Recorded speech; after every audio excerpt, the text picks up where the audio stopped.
Good morning mga kaidolo. Pag-usapan natin kung totoo ba talaga nakakasuhan ang ating mahal na Pangulo sa Supreme Court. Tara, pag-usapan natin. Let's go!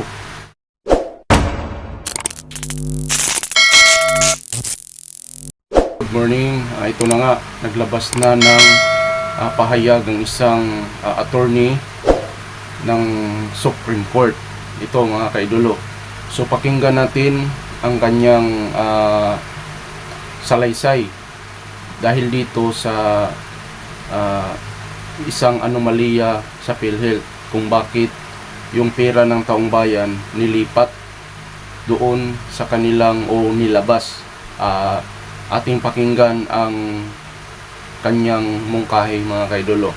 Tara, pakinggan natin. Good afternoon.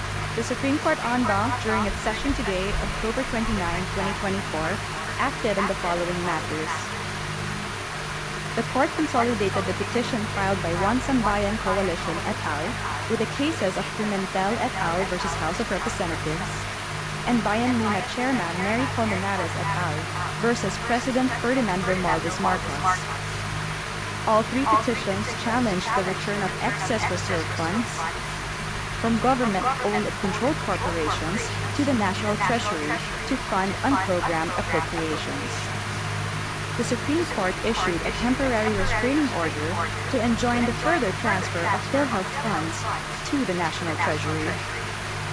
Ito yung mga kaidolo, nilipat nila yung pera ng PhilHealth doon sa sinasabing akap. Ito yung sinasabi nila na talagang anomalya kung bakit ginawa nila ito.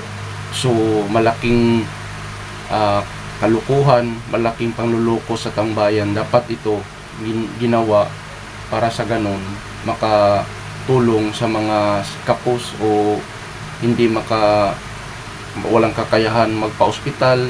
Dapat ganon, no, mga kaidolo. Anong sa tingin nyo dito mga kaidolo? Kung ano talaga to ka walang hiya yung namumuno sa atin o anong scene nyo dito mga kaidolo. Ito na, kakasuhan siya. So wala na tayong kuwan dito kasi batas sa batas na. Siguro dahil sa Pangulo siya, hindi natin alam kung makukulong o anong bang desisyon nito. Pakinggan natin. In the case of One Sambayan, the court required respondents to file their comments on the petition and application for TRO and/or writ of preliminary injunction within the non-extendable period of 10 days from notice. Good afternoon. The Supreme... Ito na ano. So, anong tingin nyo mga kaidolo? Dapat ba na talagang nararapat lang nakakasuhan si BBM sa ginagawa nila? Lahat sila sa namumuno na kung sino yung may pakana nito sa paglipat ng PAN, dapat sa mga may hirap ito o nakakatulong ito sa mga gamot o papatayo nila sa ospital, ginagamit nila sa kanilang hindi natin alam kung ano yung para saan nila, bakit ganon ginawa nila yon. So kayo nang bahala mga kaidolo. So kung nagustuhan nyo yung video, pa-like and pa-share. Maraming salamat at magandang umaga sa ating lahat.